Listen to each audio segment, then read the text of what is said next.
सुजानगढ़। सुजानगढ़ चूरू जिले की एक तहसील है जो राजस्थान की कैपिटल सिटी जयपुर से 200 किलोमीटर और देश की राजधानी दिल्ली से 340 किलोमीटर दूर है। क्या आप जानते हैं कि सुजानगढ़ विश्व के प्रसिद्ध सालासर बालाजी मंदिर के कारण पूरी दुनिया में मशहूर है? क्या आपको पता है कि राजस्थान की शान बढ़ाने वाला गीत धरती धोरारी लिखने वाले कवि कन्हैयालाल सेठिया का जन्म इसी धरती पर हुआ था। पूरे भारत में काले हिरणों के लिए फेमस ताल छापर अभ्यारण्य सुजानगढ़ तहसील में ही आता है। और क्या आपको ये पता है कि भगवत गीता और नानी बाईरो मायरो को अपनी मीठी भाषा में लोगों तक पहुंचाने वाली जया किशोरी भी सुजानगढ़ की बेटी है। नमस्कार दोस्तों, मैं हूं अंशिका सारडा। आज हम जानेंगे सुजानगढ़ शहर के असल इतिहास और उससे जुड़े कुछ फैक्ट्स के बारे में। तो फटाफट आप चैनल को सब्सक्राइब कर लीजिए, फिर हम आगे बढ़ते हैं। सुजानगढ़ का नाम बीकानेर के महाराजा सुजान सिंह के नाम पर रखा गया है। इससे पहले इस शहर का नाम खरबूजी की कोट था। खरबूजी एक पंडित थे जिन्होंने 25 नवंबर 1520 में इस शहर को बसाया था। कानूनी मामले सुलझाने के लिए उन्होंने यहाँ एक कोर्ट बनाई थी, जिसके नाम से ही इस शहर को पहचाना जाने लगा। 17वीं सदी में बीकानेर के महाराजा सूरत सिंह ने इस इलाके को अपने अधिकार में ले लिया और इस शहर का नाम बदलकर सुजानगढ़ रख दिया गया। आज़ादी से पहले सुजानगढ़ शहर एक जिला था जिसमें कई गांव और नगरपालिकाएं आया करती थी, लेकिन आज़ादी के बाद इसे एक तहसील बना दिया गया। थार के प्रवेश द्वार कहे जाने वाले चूरू जिले के सबसे खूबसूरत शहरों में से एक है सुजानगढ़। यहाँ पर सुंदर चित्रकारी वाली कई सारी पुरानी हवेलियाँ हैं। यहाँ 60 से भी ज्यादा सुंदर और भव्य मंदिर है और 15 से भी ज्यादा मस्जिदें हैं। चलिए सबसे पहले इस शहर की खूबसूरत जगहों के बारे में जानते हैं। जैन मंदिर। सुजानगढ़ का श्रीदेव सागर सिंह जैन मंदिर अपने आप में खास है। यहाँ के फर्श और दीवारों पर चांदी के सिक्के जड़े हैं। कांच की जड़ाई के कारण ये हमेशा जगमगाता रहता है। इस मंदिर की खूबसूरती इसे दूसरे सभी मंदिरों से अलग बनाती है। कहते हैं कि इसे बनाने में 10 साल लग गए थे। यहाँ जैन तीर्थंकर पार्श्वनाथ की प्रतिमा है। तिरुपति बालाजी मंदिर।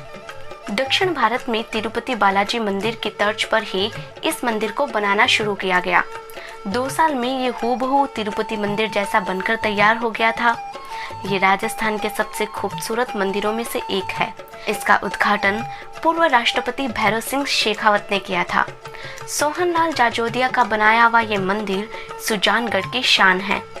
कहते हैं कि इसे बनाने के लिए दक्षिण भारत से कामगार आए थे और 2 साल तक लगातार मेहनत करने के बाद जाकर यह मंदिर बन सका। भगवान वेंकटेश का ऐसा मंदिर राजस्थान तो छोड़िए, पूरे भारत में आपको दूसरा नहीं मिलेगा। सालासर बालाजी मंदिर। सुजानगढ़ से 25 किलोमीटर दूर सालासर बालाजी धाम है।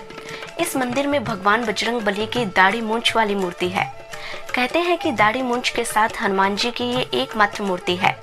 इस मंदिर में भक्त मनोकामना पूरी होने पर सवामणि करते हैं, जिसमें 50 किलो के प्रसाद का भोग लगाया जाता है। इस मंदिर की प्रसिद्धि का अंदाज़ा इसी बात से लगाया जा सकता है कि यहाँ पर हर साल 7 लाख से भी ज़्यादा लोग माथा टेकने के लिए आते हैं। डूंगर बालाजी मंदिर। सुजानगढ़ से 10 किलोमीटर दूर गोपालपुरा गांव में ये मंदिर बना हुआ है। इस जगह को गुरु द्रोणाचार्य की तपोस्थली भी माना जाता है और इस मंदिर को 400 साल पुराना बताया जाता है। कहते हैं कि यहाँ पर पांडवों ने अपना अज्ञातवास काटा था। ये जगह जितनी सुंदर है उतनी ही ऐतिहासिक भी है। ये 2100 फीट ऊंची पहाड़ी पर है, जिससे यहाँ से नज़ारा बहुत ही खूबसूरत दिखाई देता है। नाथू तालाब सुजानगढ़। नाथू तालाब सुजानगढ़ शहर का एक बहुत पुराना तालाब है, जिसके पास ही एक बाग है जिसे शेरबाग के नाम से जाना जाता है। बहुत से मेले इसी तालाब के किनारे भरते हैं और तीज त्योहार भी इसी के किनारे मनाए जाते हैं। अमृत योजना के तहत यहाँ विकास कार्य हो रहा है ताकि लोग यहाँ पर घूमने के लिए आ सकें।